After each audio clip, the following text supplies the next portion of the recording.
Hey, welcome back. It's a fun idea if you share where you're listening from today. Thanks. Hit like and subscribe. Let's get cozy and begin.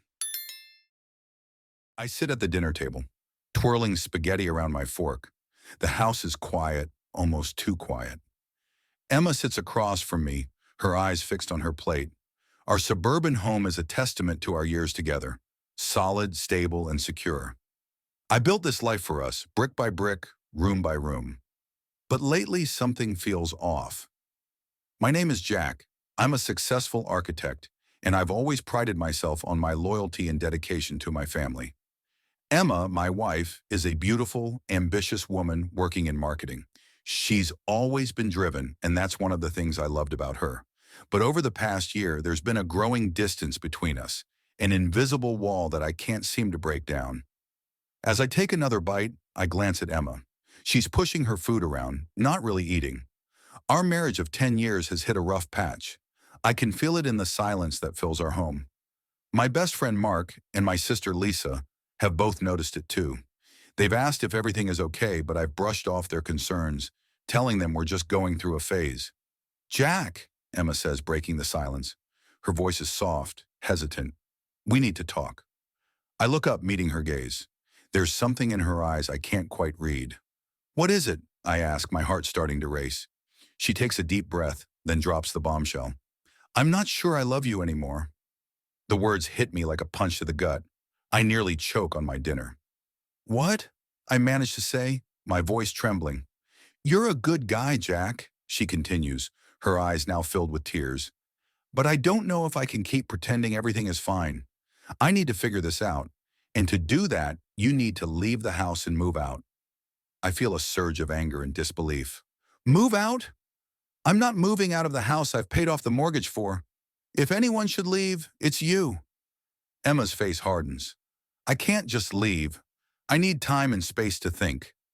I shake my head, trying to process what she's saying.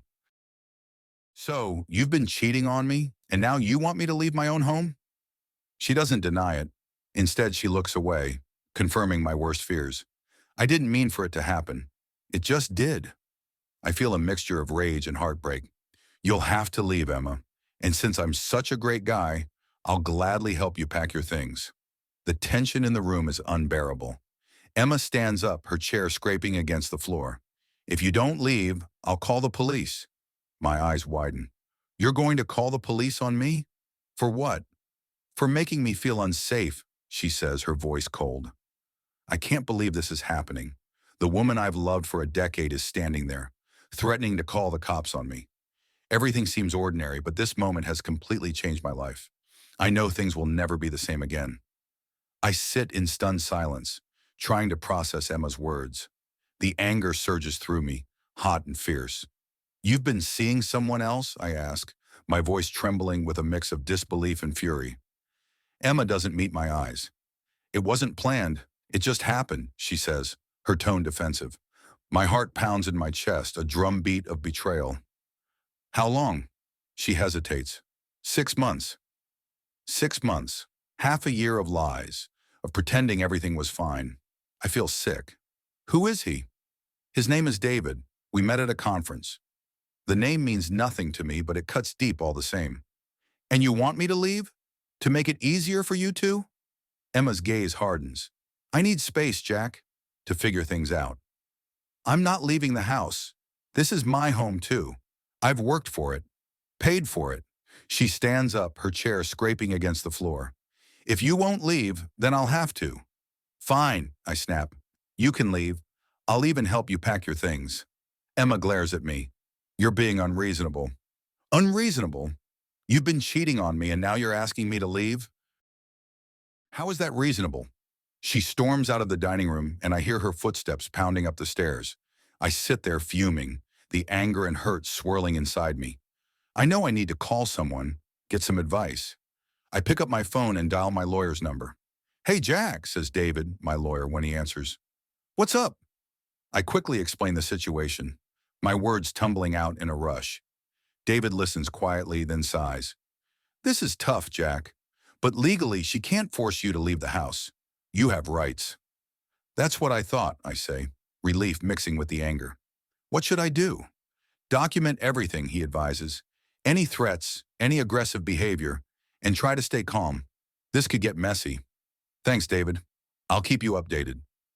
I hang up and take a deep breath, trying to steady my nerves. I can hear Emma upstairs moving around. I know this isn't over. Far from it. Minutes later, I hear her on the phone, her voice tight with anger. Yes, I need the police. My husband is refusing to leave, and I feel threatened. I can't believe what I'm hearing. She's really calling the police on me. I stand up, pacing the living room. This is a nightmare. When the police arrive, I explain my side of the story calmly, showing them my ID and telling them about the house. Emma stands to the side, arms crossed, glaring at me. One of the officers, a tall woman with a no-nonsense demeanor, listens carefully. Ma'am, there's no legal basis to force your husband out of his home unless there's a court order. Emma looks furious but doesn't argue. The officers leave, and we're left standing in the living room, the tension thick between us. This isn't over, she says, her voice low and menacing. I never thought it was, I reply. The next morning I wake up feeling exhausted. I didn't sleep much, my mind racing with everything that's happened. I need to talk to someone, get some support. I call Mark, my best friend. Hey, Jack, he answers. What's going on? I tell him everything, and he's silent for a moment. Man, that's rough. I'm so sorry. Thanks, Mark. I just don't know what to do. First off, don't leave the house. You've got every right to stay, and you need to start thinking about your next steps. She's not going to back down easily. I know, I sigh. I just didn't expect this from her. People change, Jack, sometimes not for the better. After we hang up, I decide to talk to my sister Lisa. She's always been good at giving advice. I drive over to her place, my mind still reeling. Hey, Jack, Lisa says when she opens the door. You look like hell. Thanks, I mutter, walking inside. I sit down and tell her everything. Lisa shakes her head. I never liked Emma. She always seemed cold. She wasn't always like this, I say, defending the woman I used to know. Well, she is now. You need to protect yourself, legally, emotionally, everything. I know. I just feel so lost. She reaches out and squeezes my hand. You're strong, Jack. You'll get through this. Back home, the atmosphere is tense. Emma and I avoid each other, barely speaking. I start documenting everything, just as David advised. I keep notes, record conversations, and save messages. I need to be prepared for whatever comes next. One evening, as I sit in my study, the door opens and Emma walks in.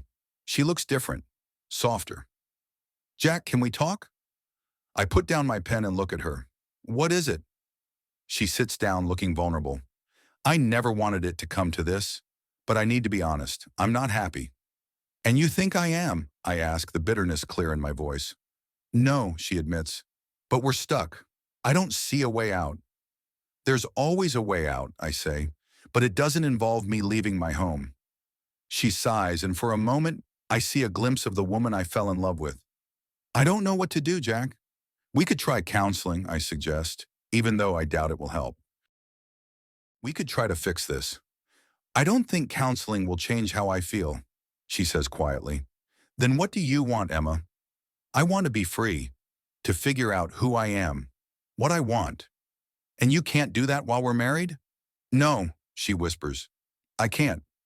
We sit in silence, the weight of her words pressing down on us. I feel a mix of sadness and resignation. This is the end of something that once meant everything to me. I won't leave, I say finally, but I won't stop you from finding what you're looking for. She nods, tears in her eyes. Thank you. That night I lie in bed staring at the ceiling. The house feels empty, even though she's still here. I know it's only a matter of time before she leaves for good. The next few days are a blur. Emma starts packing her things and the house fills with the sound of boxes being taped and furniture being moved. It feels surreal, like I'm watching someone else's life fall apart. One afternoon, as I'm working in the study, there's a knock on the door. I open it to find a man standing there, dressed in an expensive suit. He's tall, with dark hair and a smug expression. Jack, I presume. Yes, I say warily. Who are you? I'm David, he says, extending a hand. Emma's friend. I don't shake his hand. What do you want? I thought it was time we met, he says smoothly, since we're all involved in this together. We're not involved in anything together, I say coldly. Emma's decisions are her own. David smirks. Of course, but let's be civil about this, shall we? There's nothing civil about what you've done, I reply, feeling the anger rise again. He shrugs. Emma deserves to be happy, and so do you. Maybe this is the best for everyone. I slam the door in his face, not wanting to hear another word. My hands are shaking as I walk back to my desk. This is far from over. That evening, Emma comes to me again. David stopped by, she says. I know, I reply. What does he want? He just wanted to introduce himself. To make sure we're all on the same page. There is no same page, Emma. He's not a part of this. He is, Jack. He's a part of my life now. Then let him be, but he stays out of mine. She nods and we lapse into silence again. The tension is thick, almost suffocating. I feel like I'm drowning in it. Days turn into weeks, and the situation doesn't improve. Emma is still here, but her presence feels like a ghost haunting the house. I know I need to take action to protect myself and my future. I meet with David, my lawyer, again. He's concerned about how things are escalating. You need to be ready for anything, Jack, he warns. Emma and David could try to force you out legally. I'm not leaving, I say firmly. This is my home. Then we need to be prepared. Gather as much evidence as you can. We need to build a strong case. I nod, feeling a sense of determination. I won't let them take my home, my life, from me. I start documenting everything more meticulously, ensuring I have every detail covered. One evening, as I'm going through some papers in the study, Emma walks in. She looks defeated. Jack, I'm leaving. I look up, surprised. When? Tomorrow. I meet with David, my lawyer, early the next morning. He's sharp and direct, and I feel a bit of relief in his office, away from the chaos at home. Jack, we need to focus on building your case, he says, flipping through the documents I've brought. Start gathering any financial records, communication, anything that shows your contributions to the house. I nod, feeling the weight of this battle pressing down on me. I've been documenting everything. Messages, conversations, all of it.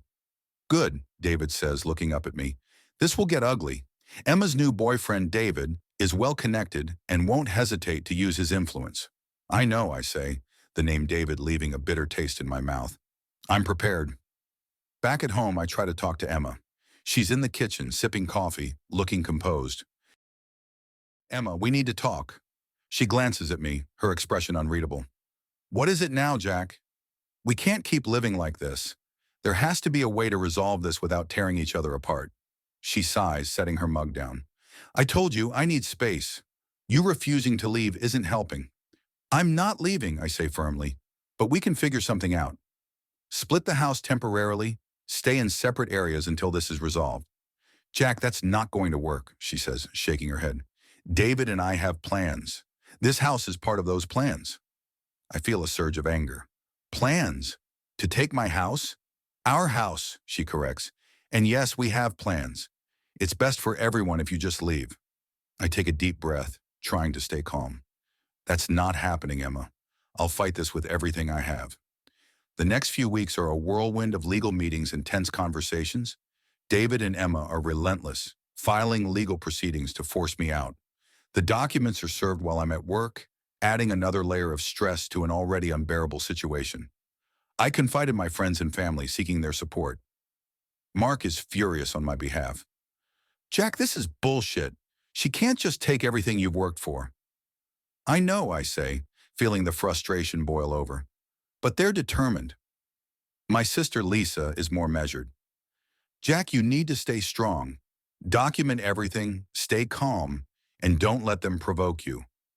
The emotional toll is enormous. I swing between anger, sadness, and a steely determination to protect what's mine.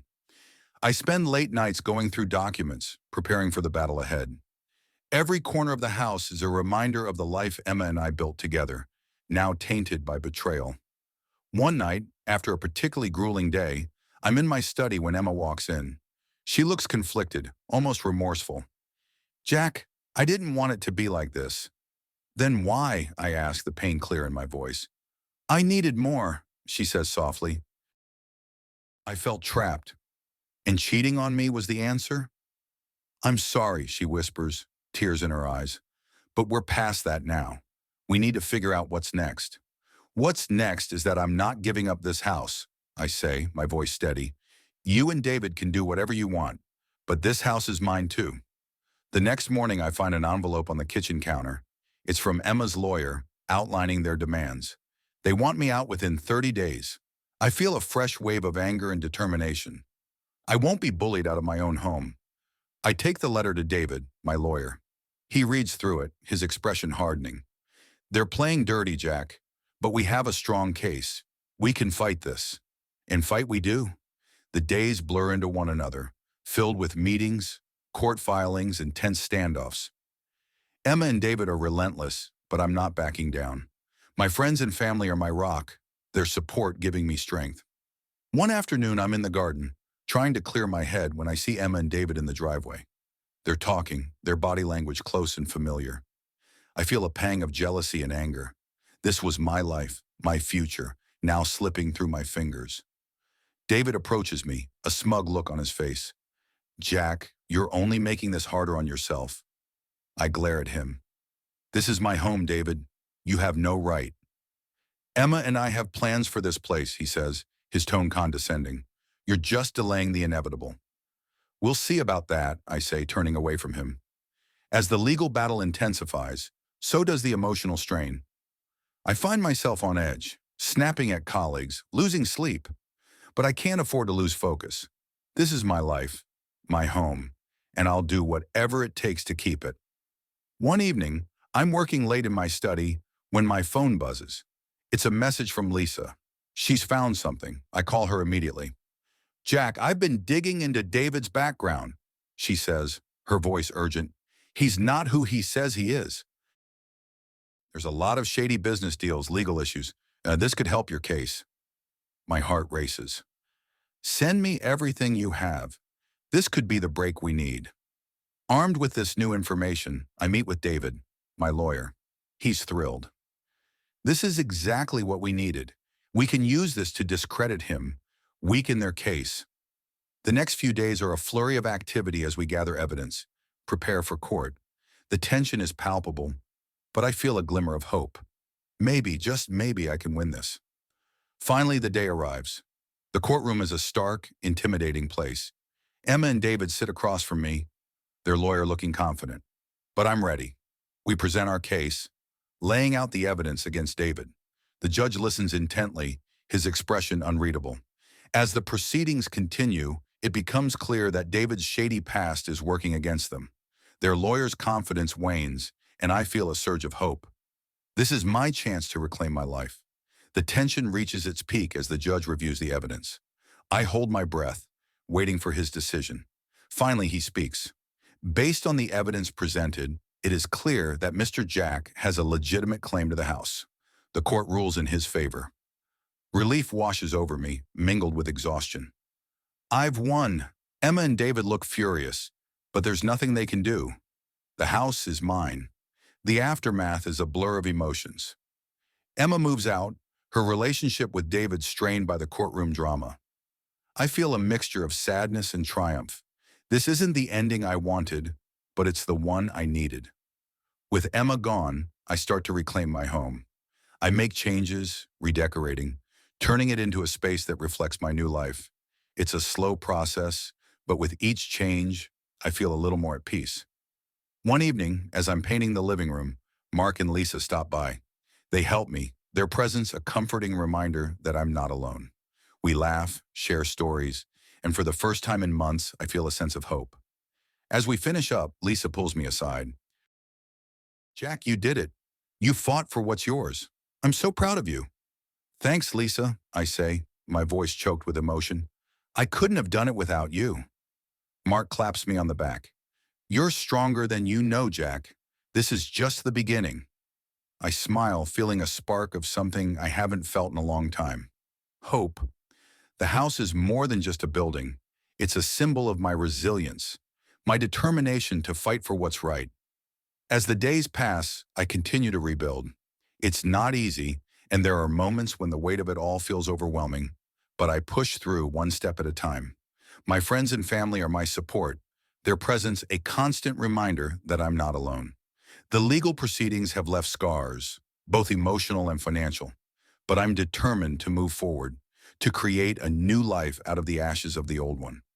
I start to focus on my work, pouring my energy into projects that reignite my passion for architecture. One evening, as I'm working late, I get a call from an old friend. She's heard about what happened and wants to catch up. We meet for coffee, and I find myself opening up to her in a way I haven't in years. It's the beginning of something new, a hint of the future that lies ahead. The journey is far from over, but I'm ready for whatever comes next. I've faced the worst and come out stronger. This house, this life, is mine, and I'll fight to protect it. The future is uncertain, but I'm ready to embrace it, one step at a time. The courtroom is a battleground. My lawyer, David, is confident, but the tension in the air is palpable. Emma and David sit across from me, their lawyer smirking. The judge, a stern woman with sharp eyes, takes her seat, and the proceedings begin. Our opening statements lay out the stakes. David emphasizes my right to the house, my contributions, and the betrayal I've suffered. Emma's lawyer counters, painting me as unreasonable and uncooperative. The gloves come off as we delve into the evidence. We present the documents first: financial records, communication logs, proof of my ownership and contributions. Emma's side attacks with personal accusations, trying to undermine my character. It's brutal, each accusation a dagger aimed at my credibility. Mr. Jack, how do you respond to these allegations of aggressive behavior? Emma's lawyer asks, his tone dripping with disdain. I take a deep breath. Those accusations are false. I've never been aggressive. I've documented every interaction, every conversation to protect myself. David stands presenting the documentation we've meticulously gathered. Your Honor, here are the records. My client has been nothing but cooperative and restrained, despite the provocations he's faced. The judge reviews the evidence, her expression unreadable. The tension is unbearable as we await her reaction. I glance at Emma, who avoids my gaze. David, her lover, sits with a smug look, confident in their strategy. The next phase is personal testimonies. Emma takes the stand first, recounting her version of events. Her voice is steady, but there's a coldness to it that chills me. She paints a picture of a marriage gone sour, framing herself as the victim needing escape. When it's my turn, I speak honestly. I loved Emma. I still care about her well-being, but the deceit, the betrayal, it broke something inside me. I've tried to be fair, to find a resolution, but I cannot leave the home I built, the life I invested in. The courtroom is silent as I finish, the weight of my words hanging in the air. Emma's lawyer tries to discredit me, but David is ready with counter-arguments, deflecting the attacks with skill and precision. The climax comes when David takes the stand. He's slick, presenting himself as a concerned partner, trying to support Emma. But David, my lawyer, is prepared. We bring up David's past, his shady business deals, the legal issues Lisa uncovered. Mr. David, isn't it true that you've been involved in multiple legal disputes related to fraudulent activities? David, my lawyer, asks, his tone sharp. David shifts uncomfortably. Those matters were resolved. They have no bearing on this case. They speak to your character, David presses. Your Honor, this man's history of deceit and manipulation is relevant. It shows a pattern. The judge's eyes narrow as she considers this new information. David's confidence wavers, and I feel a spark of hope. The battle is fierce, every word, every piece of evidence critical. The courtroom feels like a pressure cooker, ready to explode. As the testimonies conclude, I'm emotionally exhausted. The judge takes a recess to review the evidence, and we're left waiting, the outcome hanging in the balance. I step outside for some air, my mind racing with the possibilities. Mark joins me, his presence a comforting reminder of the support I have. You're doing great, Jack. Stay strong. Thanks, Mark, I say, my voice heavy with fatigue. I just want this to be over. Inside, the judge returns, her expression stern but fair. After reviewing the evidence and testimonies, I have reached a decision. My heart pounds as she speaks, each word echoing in the silent courtroom.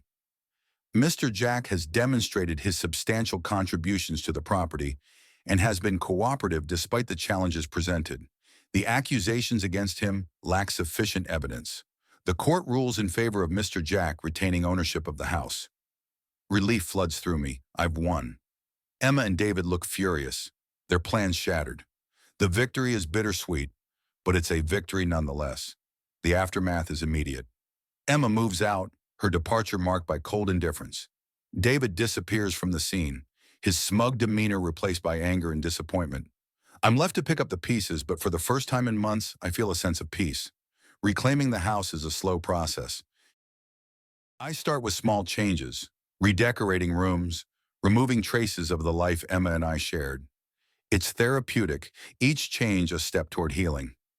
My friends and family help, their support a constant source of strength. One evening as I paint the living room, Lisa and Mark stop by. We work together, their laughter and encouragement lifting my spirits. "You're doing great, Jack," Lisa says, her smile warm. "This place is starting to feel like home again." "Thanks, Lisa," I say, my voice choked with emotion. "I couldn't have done this without you guys." Mark claps me on the back. "You're stronger than you think, Jack. You've got this." Their words mean everything. I know the journey isn't over, but I'm ready to face whatever comes next. The house is more than just a building. It's a symbol of my resilience, my determination to rebuild my life. As the days pass, I continue to make changes. I find solace in my work, pouring my energy into projects that reignite my passion for architecture. The scars from the legal battle remain, but they're healing slowly, a reminder of the strength I found within myself. One evening, I receive a call from an old friend. She's heard about what happened and wants to catch up. We meet for coffee, and I find myself opening up to her in a way I haven't in years. It's the beginning of something new, a hint of the future that lies ahead. The journey is far from over, but I'm ready for whatever comes next. I face the worst and come out stronger. This house, this life is mine, and I'll fight to protect it. The future is uncertain, but I'm ready to embrace it, one step at a time. The legal battle is over, but the emotional aftermath lingers. I spend time reflecting on everything that's happened, trying to make sense of it all. There are moments of sadness, but also moments of clarity and hope. I'm learning to let go, to move forward. Emma's departure leaves a void, but it's one I'm slowly filling with new experiences, new connections. I start to explore hobbies I've neglected, rediscovering parts of myself that were lost in the chaos. It's a gradual process, but each day feels a little brighter. One weekend, I decide to host a small gathering at the house. It's a way to reclaim the space, to fill it with positive energy. Mark, Lisa, and a few other close friends come over.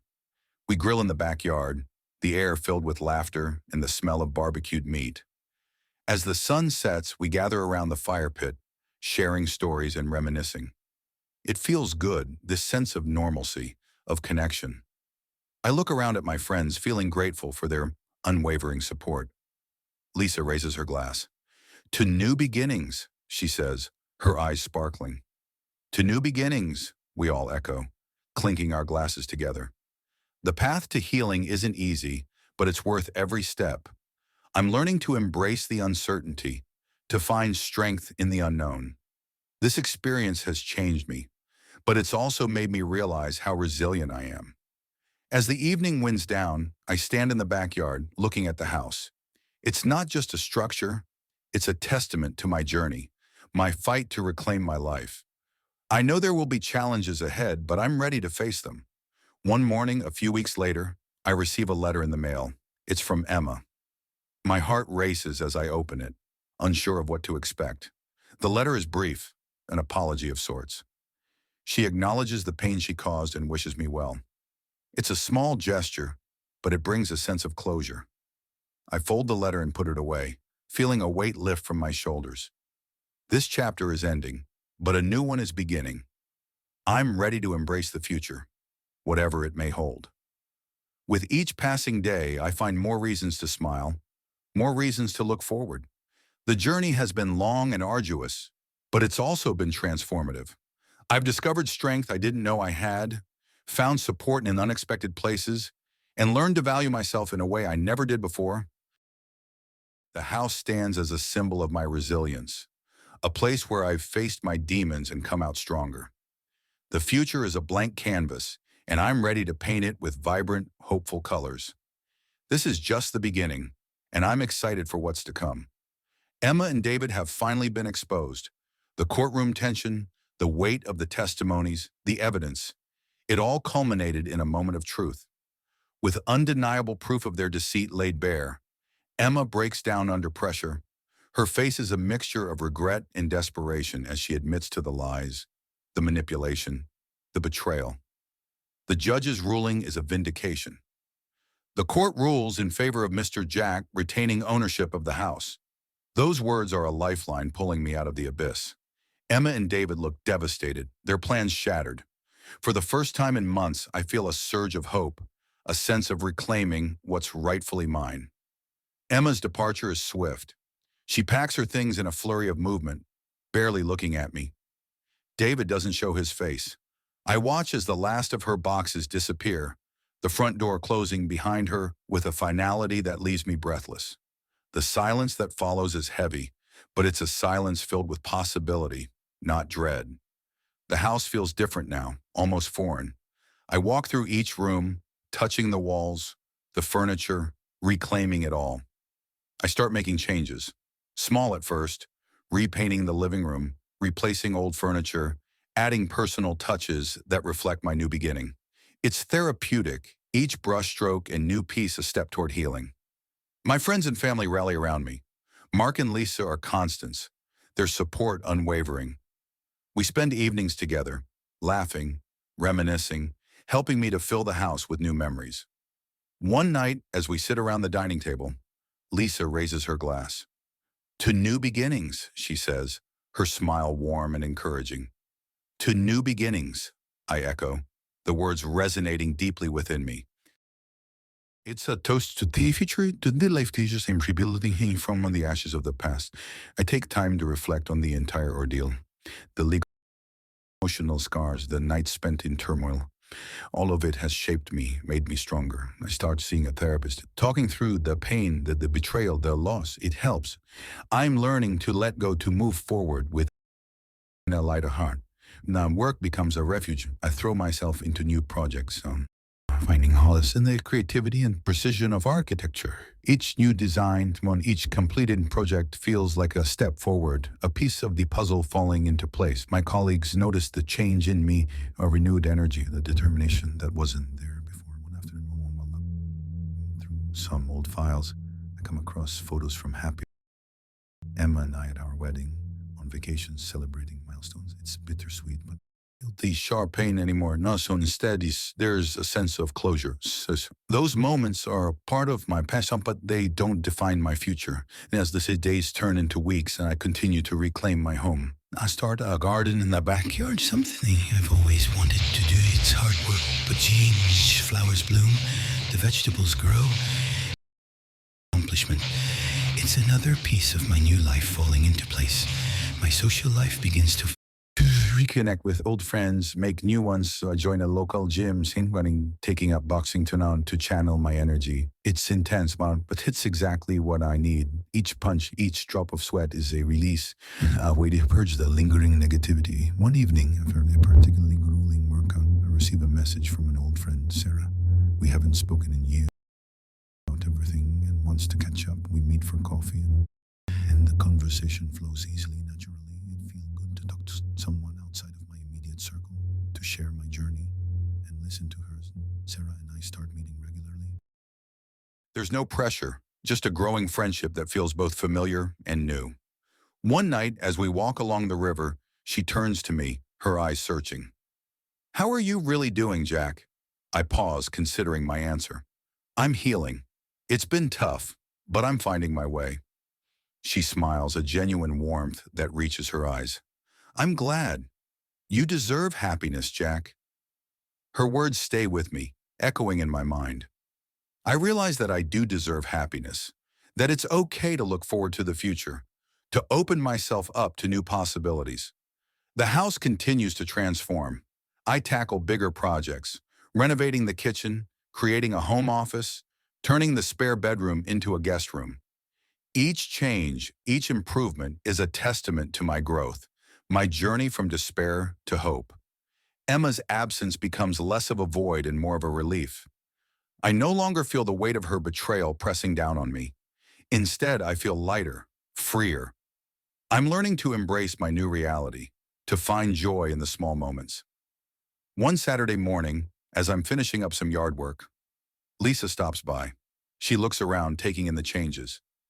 "This place looks amazing, Jack. You've done so much." "Thanks, Lisa. It's starting to feel like home again." She smiles, a knowing look in her eyes. "You're doing great. I'm proud of you." Her words mean the world to me. I know I still have a long way to go, but I'm on the right path. The future is no longer something to fear, but something to embrace. As the seasons change, so does my outlook on life. The house is a haven, a place of peace and renewal. My work, my friends, my growing relationship with Sarah, all of it is part of a new chapter, one filled with promise and potential. The scars from the past are still there, but they're fading. I'm learning to live with them, to see them as a testament to my resilience rather than a source of pain. Each day is a step forward, a chance to build a better, brighter future. One evening, as I sit on the porch watching the sunset, I reflect on the journey I've taken. From the depths of betrayal and heartache to the heights of self-discovery and healing, it's been a transformative experience. I know there will be challenges ahead, but I'm ready to face them. The future is a blank canvas, waiting to be painted with the colors of my new life. I'm excited to see where it leads, to embrace the unknown with open arms. This is my time, my chance to create a life filled with joy, love, and fulfillment. As the sun dips below the horizon, I feel a sense of peace, a quiet contentment that comes from within. I've fought hard to get here, and I'm proud of what I've achieved. The journey continues, but I'm no longer walking it alone. I have my friends, my family, and the promise of new beginnings to guide me. This is just the start. The future is bright, and I'm ready to embrace it with all my heart. Emma calls me out of the blue. "Jack, we need to talk," she says, her voice quieter than I remember. "Can we meet?" I'm hesitant but agree. We choose a neutral place, a small cafe downtown. When I arrive, she's already seated, looking nervously around. She seems different, more fragile. "Hi, Jack," she says when I sit down. "Thank you for coming." "What's this about, Emma?" I ask, my tone flat. "I wanted to apologize," she begins, her eyes welling up. "For everything. The lies, the betrayal. You didn't deserve any of it." I study her, trying to read her intentions. "Why now?" "Because I've had time to think," she says, taking a deep breath. "David and I are over. He turned out to be everything you said he was, and worse. I'm sorry for dragging you into this mess." Her admission surprises me. I feel a strange mix of pity and relief. "I appreciate your apology," I say slowly, "but it doesn't change what happened." "I know," she whispers. "I just needed to say it. I hope one day you can forgive me." I nod, feeling the weight of her words. "It'll take time, Emma, but I'll try." We sit in silence for a few moments, the past hanging between us. Finally, she stands to leave. "Thank you, Jack. I wish you all the best." "Take care, Emma," I reply, watching her walk away. I feel a sense of closure, a chapter finally ending. The next day I confront David. He's at a bar looking smug as ever. I approach him, my anger simmering. "We need to talk." He turns, raising an eyebrow. "Jack, what a surprise." "This ends now," I say, my voice firm. "You stay out of my life. Out of Emma's life." He laughs. "You think you can dictate my actions?" "I know what you are, David. And now everyone else does too. Your schemes, your lies, they're all exposed. You have nothing left to gain here." His expression darkens. "You think you've won, but this isn't over." "For you, maybe not," I reply. "But for me, it is. Stay away from us, or you'll regret it." He sneers but doesn't argue. I leave, feeling a weight lift from my shoulders. The confrontation was necessary, a final step in reclaiming my life. In the weeks that follow, I make a monumental decision. I decide to sell the house. It's a tough choice, but I know it's the right one.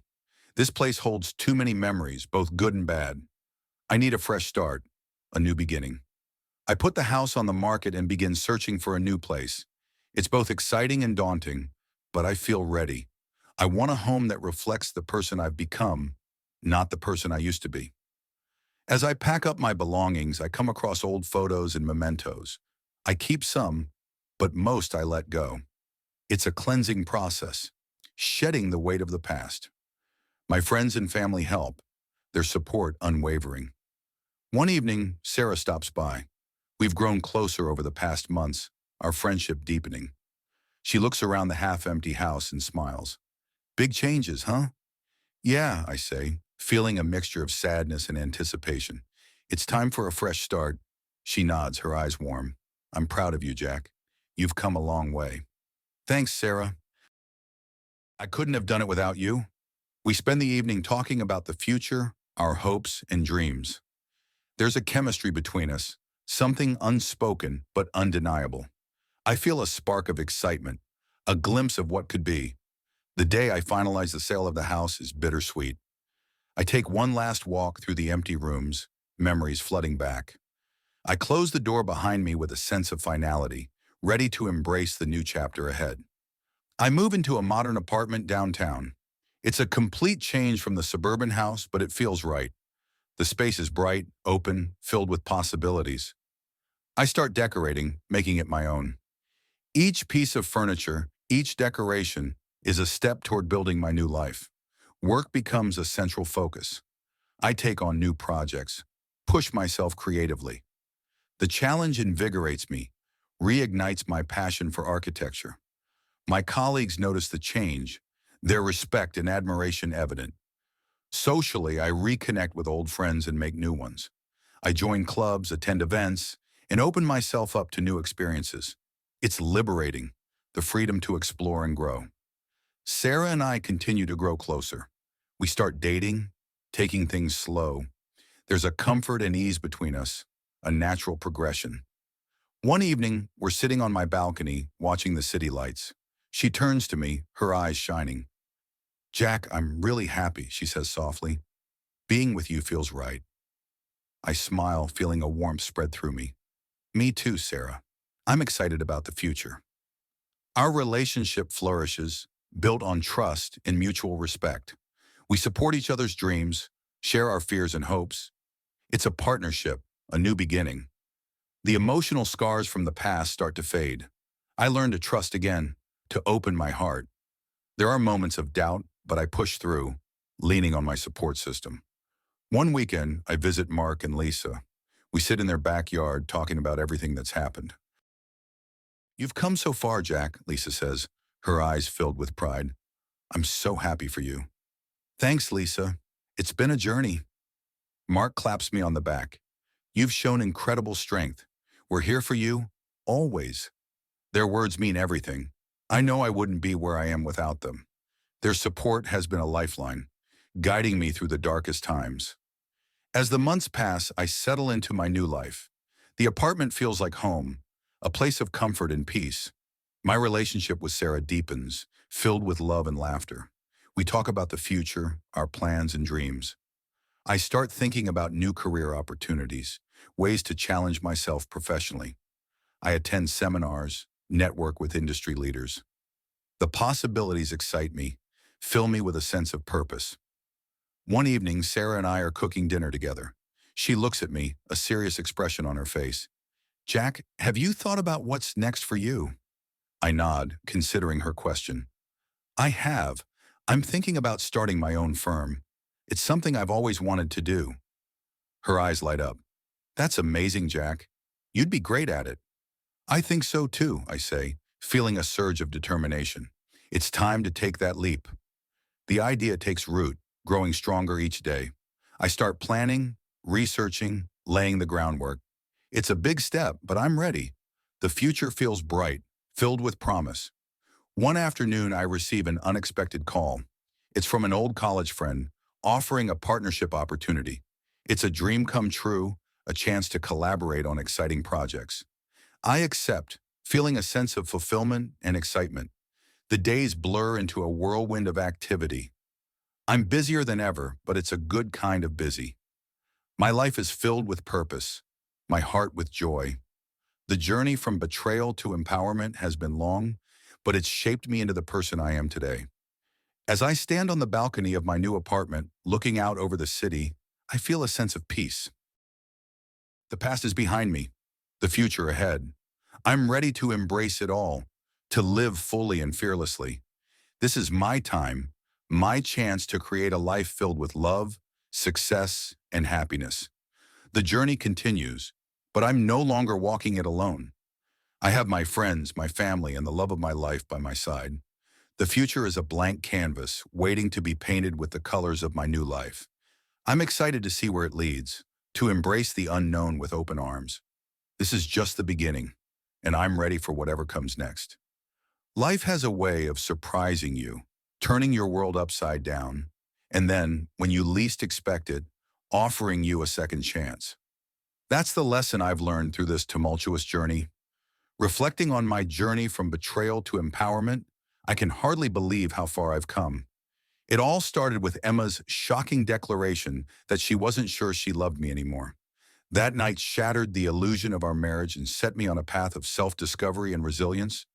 The pain and anger were almost unbearable at first, but they fueled a determination in me that I didn't know I possessed. The legal battles were grueling, the personal attacks from Emma and David relentless. Each court session felt like a new wound being opened, but it was also in that courtroom that I found my strength. With the help of my lawyer, David, and the support of my friends and family, I stood my ground. The evidence of Emma and David's deceit was clear, and the judge's ruling in my favor was a vindication that felt like the first real breath I'd taken in months. Emma's departure marked the end of an era. It was painful, but necessary. Her apology and our final conversation brought a bittersweet closure. We both knew there was no going back, but there was a sense of peace in acknowledging the past and letting it go. Confronting David one last time was also essential. He needed to know that his manipulations were over and that I was no longer a victim of his schemes. Deciding to sell the house and move was a pivotal moment. That house was filled with memories, but it also held the weight of too much pain. Moving to a modern apartment downtown symbolized a fresh start, a clean slate. The new space, filled with light and possibilities, reflected my new outlook on life. Professionally, I took bold steps. Starting my own firm was a dream I'd held on to for years, and now it felt like the right time. The partnership opportunity that came out of nowhere was like a gift from the universe, validating all the hard work and perseverance. It's thrilling to see my vision come to life, to create something new and impactful. Reconnecting with old friends and making new ones has been another unexpected blessing. Sarah's presence in my life has been a source of joy and stability.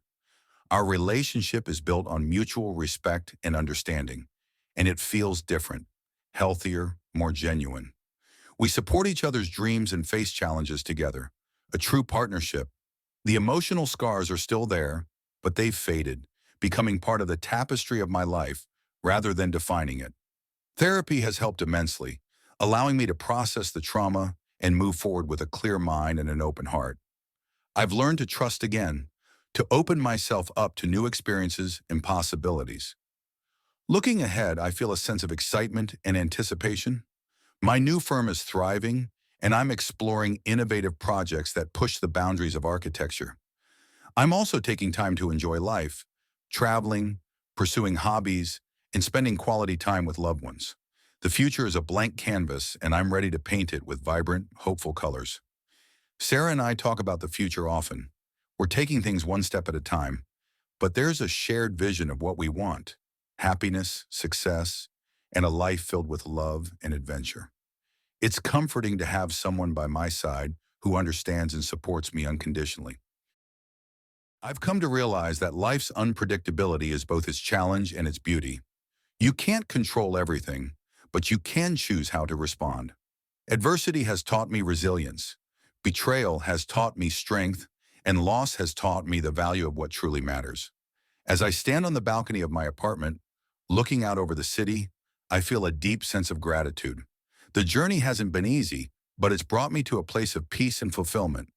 The past is behind me, and the future is filled with endless possibilities. I'm ready to embrace it all, to live fully and fearlessly. My story isn't over. It's just beginning. The lessons I've learned, the growth I've experienced, and the strength I've discovered will guide me as I navigate whatever comes next. Life is an unpredictable journey, but it's one I'm now equipped to face with courage and optimism. I take a deep breath, savoring the moment. The city lights twinkle below, a reflection of the hope and potential that lie ahead. I'm ready for this new chapter, ready to write the next part of my story with confidence and joy. In the end, it's not about the trials you face, but how you rise from them. It's about finding the strength within yourself to keep moving forward no matter what. And it's about embracing the future with an open heart, ready to make the most of every moment. This is my journey, my story, and it's just beginning.